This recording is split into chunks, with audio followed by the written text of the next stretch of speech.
Hi, I'm Jeray Terry, and I'm talking about the word problems that I made.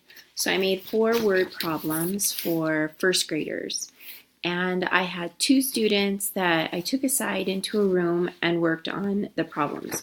First of all, they were pretty excited to do it because I used names of the students that were in the classroom, and they really, really liked that. So, one thing that we talked about was the beginning, the middle, and the end. And so I would give them a word problem like this. So, for example, Maddie has 8 pins. She finds 4 pins under her desk. How many pins does Maddie have now?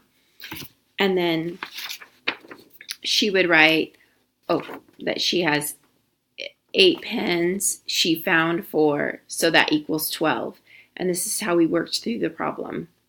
So they really liked that. And then the other problem was Pepper read 10 books during spring break. Evan read 3 less than Pepper. How many books did Evan read? So that was a subtraction problem. So one of the girls did this problem. All these problems were just a little too easy for the girls.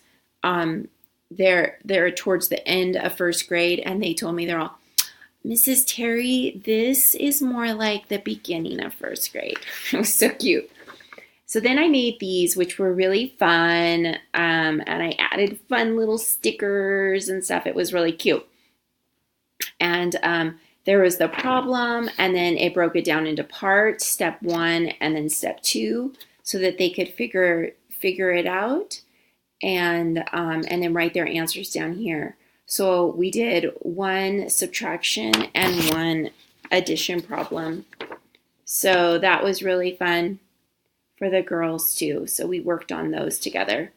Actually, so I gave them the directions when I walked in, and then they pretty much did it. One of the girls was kind of wondering what I was actually asking because she had never seen a format like that before. So I explained the format to her, and then she caught on to it really quick. They actually wish that I had made more word problems for them because they had so much fun and they didn't want to go back to their regular class.